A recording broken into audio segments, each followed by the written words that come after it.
l'appel puissant des prés. Durant 4 mois, ces chèvres et leurs chevreaux sont restés bien calfeutrés dans l'étable, loin des morsures de l'hiver. 65 chèvres que Hélène et Aurélie élèvent avec passion depuis 8 ans. Avec le printemps qui s'éveille, un vent de liberté souffle sur le hameau de Beaune. Allez. La montée en alpage se prépare, mais avant d'en arriver là, la journée a commencé aux aurores pour tout préparer. Une organisation chargée qui commence par la dernière traite à la ferme. Une fois terminée, Aurélie s'occupe de tout regrouper pour monter dans les alpages. Alors là du coup la traite est finie, donc on va sortir les chèvres au parc, juste au-dessus de la ferme. Ça sera on va dire un parc d'attente avant la montée définitive. Allez tu viens. Allez les filles. Des prairies à proximité de la ferme, utilisées depuis le mois d'avril pour faire brouter le troupeau uniquement la journée. Cette année on les a sortis plus tôt que d'habitude, parce que là, oui, la nature était un peu plus avancée. Donc dès qu'il y a de l'herbe, il faut la manger. Les chèvres sont regroupées et montées à pied jusqu'à l'alpage. Allez, biquette. Un moment sportif et rythmé où les chiens de berger nous ont aidés à guider les animaux. Après une bonne heure de marche, nous arrivons enfin. Les chèvres sont parquées dans de petits enclos préparés en amont. Doucement, Timut. Voilà. On leur fait pas des parcs de plusieurs hectares. Comme ça, elles le mangent mieux à chaque fois. C'est des petits parcs où elles restent entre 2 et 4 jours grand maximum. Très grand maximum.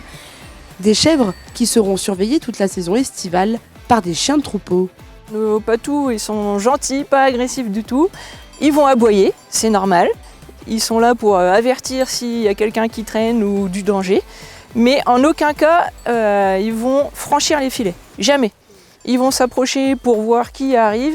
Une fois qu'ils ont identifié que c'était un humain et qu'il n'y avait pas de souci, ils vont repartir dans le troupeau et il n'y aura aucun problème avec les gens, les randonneurs, les visiteurs. Pas de souci. Le troupeau est désormais bien installé, à part une dernière chèvre. Eh ben, il y a notre chèvre Unimac qui a pas de coffre, elle est pas très physique, elle est pas très sportive. Alors madame, elle a droit à un transport spécial. On va aller la véhiculer et puis voilà, donc on va la ramener à ses copines. En voiture. Ouais, en voiture.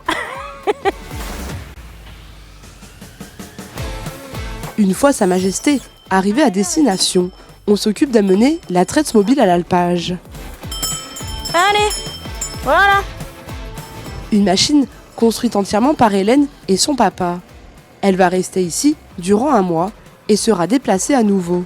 Et une fois que tout ça ici sera mangé, au bout d'1 mois, on va replier tous les filets, tous les parcs, et on va reposer d'autres parcs ailleurs un peu plus haut en suivant à chaque fois les étapes de pousse de l'herbe.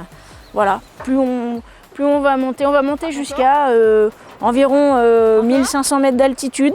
Et une fois qu'elles auront mangé là-haut, on redescend encore une fois les places de traite et on refait des parcs pour redescendre. Et tout ça jusqu'à septembre. Un travail de montage et de démontage long et difficile, mais qui permettra aux chèvres de vadrouiller tout l'été. On a toujours voulu avoir des chèvres, mais qui sortent, qui soient à l'air libre et qui mangent de l'herbe, le moins de foin possible. Et puis surtout qu'elles s'éclatent quand elles sont dehors, parce que voilà, pour nous une chèvre, n'importe quel ruminant pour faire du lait, c'est quand même meilleur de produire du lait avec de l'herbe et des feuilles et des fleurs que juste du foin et qu'elles soient enfermées toute l'année, quoi. Un lait qui sera transformé directement à la ferme. À l'année, on est à peu près sur 25 000 litres de lait, voilà, depuis 2-3 ans. Là, ce matin, on est une 50aine de litres à peu près. Juste ce matin, donc par jour, on tourne là, ces jours-ci entre 80 et 90 litres. Là aujourd'hui en plus on les emmène en alpage, donc elles vont être jour et nuit dehors, donc c'est des chèvres qui vont lutter contre le froid, contre la pluie, qui vont faire du parcours, qui bougent, donc voilà, pour des chèvres de montagne, on va dire que c'est pas si mal. Un lait qui va prendre la forme de plusieurs fromages avec des affinages différents. D'abord au frais, après en crémeux, mi-sec, sec au bout d'une dizaine de jours à peu près. Donc ça, c'est le lait par exemple. Le lait d'hier soir, il est dans la bassine, il est en train de cailler et je le travaille demain. Voilà. Et la deuxième fabrication, donc ça va être dans le chaudron, qui est ici. Je le mets dans le bon sens. Voilà. Là-dedans, on fait tout ce qui est tomme, raclette l'hiver et du bleu aussi, du bleu de chèvre. On fait de la faisselle, on fait des yaourts, on fait du fromage à tartiner avec différents assortiments. Ça peut être ciboulette, ail et fines herbes, échalotes, voilà, ce genre de choses. Et on fait aussi des crèmes dessert au chocolat et à la vanille. Les tomes sont stockés dans la cave, un vrai trésor qui se dévoile alors devant nous. C'est ce qu'on appelle des tomettes, hein. Et donc c'est des tomettes qui font environ 600 grammes. Ensuite on a aussi des grosses tomes qu'on vient de faire là. Donc ça fait plutôt 1,2 kg, 1,3 kg. Voilà. On les laisse s'affiner sur planche d'épicéa dans cette cave là, avec une forte hygrométrie. Et puis là on a une cave qui oscille, ça dépend de la saison, mais entre 9 et 12-13 degrés, pas plus. Et donc c'est cette température plus cette humidité qui va créer une ambiance propice à la formation d'un champignon qui s'appelle le mucor ou poil de chat. Voilà. Donc c'est ces petits poils qu'on trouve ici qui va former une croûte sur le fromage et qu'on va venir brosser avec la main. Voilà. On va tourner la tomate comme ça dans sa main. On va brosser le poil de chat.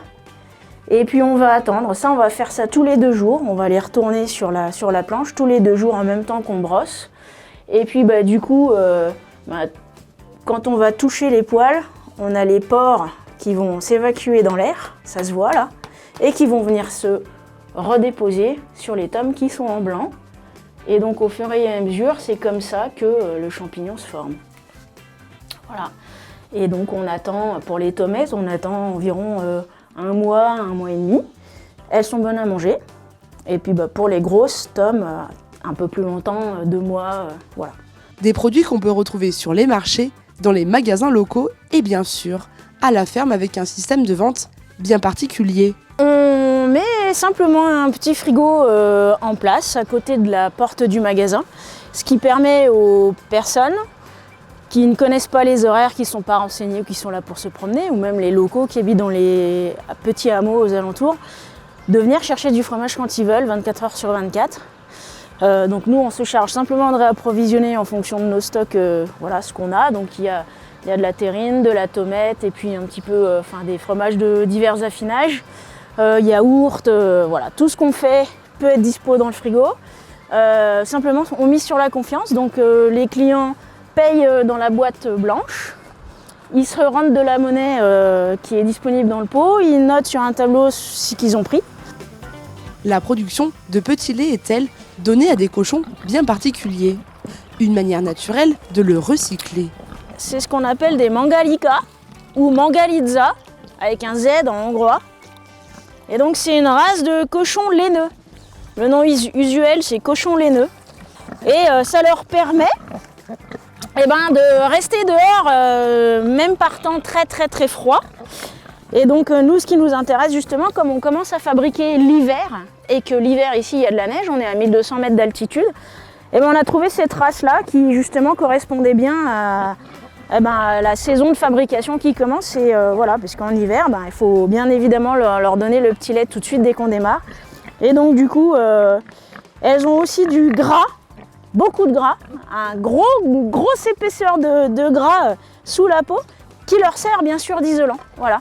Des cochons qui offrent une qualité de viande exceptionnelle. Là, on a vraiment une viande qui est rouge, juteuse, très persillée. Ça n'a vraiment rien à voir avec du cochon rose normal, quoi. Vraiment rien à voir. Donc là, ils sont nourris au petit lait, ils sont nourris aux pommes, récupérés du marché tous les samedis, donc qui sont talés et qui sont invendables, et à la drèche. Voilà, donc la drèche, c'est le résidu de brassage de bière, et donc je vais en récupérer à Modane tous les mardis, les jours de ma livraison à Modane. Et donc du coup, c'est un cochon qui est nourri tout à fait naturellement. Une drôle de ménagerie que Hélène et Aurélie ont repris en 2018 suite à une reconversion professionnelle. Il y a des moments difficiles, mais il y a aussi des moments de grand bonheur. Et je crois qu'on est arrivé très exactement à la ferme qu'on voulait avoir. Une belle aventure où le respect des animaux est le maître mot.